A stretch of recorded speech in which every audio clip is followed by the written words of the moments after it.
The National Security Agency knew about the internet's heartbleed bug for 2 years, but instead of telling the public, decided to use the flaw to gather intelligence. Bloomberg News reporter Mike Riley broke this story and joins me right now from Washington. Mike, tell me, how did this all work? So this is actually what the NSA does. They have more than 1,000 people whose job it is to really look at software code, and especially really important software code that covers a lot of the internet. What they're looking for is flaws. They're looking for vulnerabilities that they can use, that their hackers can use to get into computers. If you contrast that with the open source security community, they have a small number of researchers who spend a lot of time trying to maintain the integrity of the code, and they just missed this one. The NSA did not.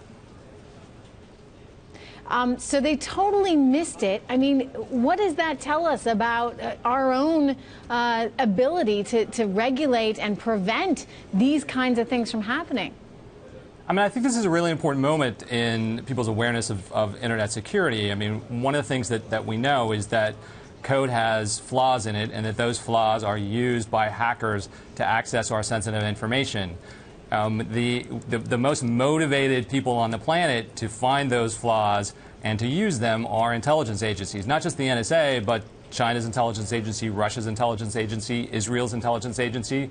They devote a huge amount of resources to do this. They have a lot of equipment. They have a lot of very sophisticated techniques. They will look and they will find these vulnerabilities. It's probably not, given what we know so far after the Snowden leaks about the depth and breadth of the NSA's surveillance capabilities, it's probably not a surprise that they found this particular bug, especially since one of the things we now know about it was it really wasn't that hard to find if you were looking in the right place. There just weren't the right people looking in the right place.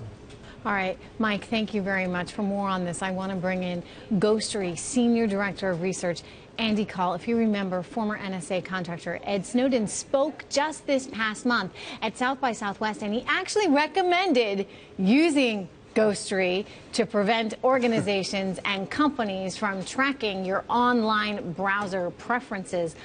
Well, that's an interesting endorsement. Yeah, it was pretty good. We were happy that he thought of us that way. All right, so explain to me what Ghostery actually does and how it protects your identity online. So every time you visit a website, there's a myriad of companies that are trying to track your activity to see what you might be interested in, so that they can advertise to you later. So a pretty robust profile of you can be built just based on your browsing activities and your browsing history. So what Ghostery does is it shows you all of this stuff that's happening mostly in the background. Most of it's completely invisible.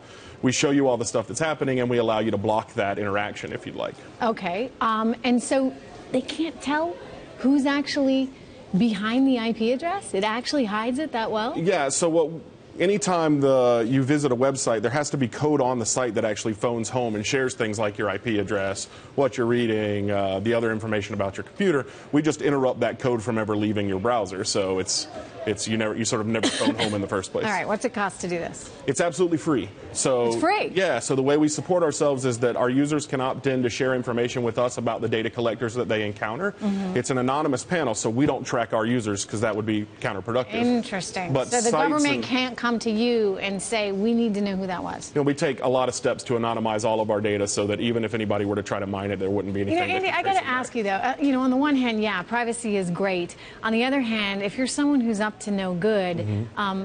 It might be nice that someone could actually track you down. Sure. Well, from our perspective, it's not a matter of saying that more or less data is a good or bad thing. I mean, I think we're all moving into places where, we wear devices that sort of quantify our life, and we do a lot on our phones that collect a lot of data about us, but we just think it should be a transparent process where you should know what you're getting into when you're getting into it. Okay, you should know what you're getting into when you get into it. Yeah. Explain to me your business model then overall. How are you? So we take that anonymous data, and sites and brands will buy reports from us to help them audit the relationships with these data collection tools. So they're ostensibly there to help them sort of measure their audience and help them advertise better, but it can get out of hand for them as well. So we help them manage that sort of cloud of marketing technologies that they have. Okay. What's the future for you guys then in this age of increasing need for privacy? Well, I think there is an enormous amount of work that needs to be done in terms of making sure that users are really understand the kinds of data they're sharing and what it's used for.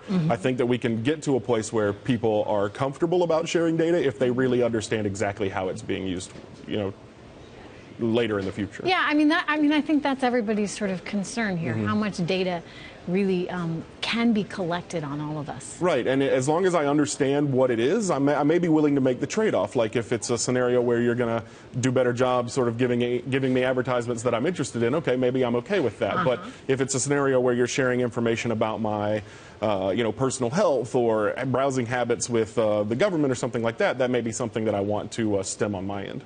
All right.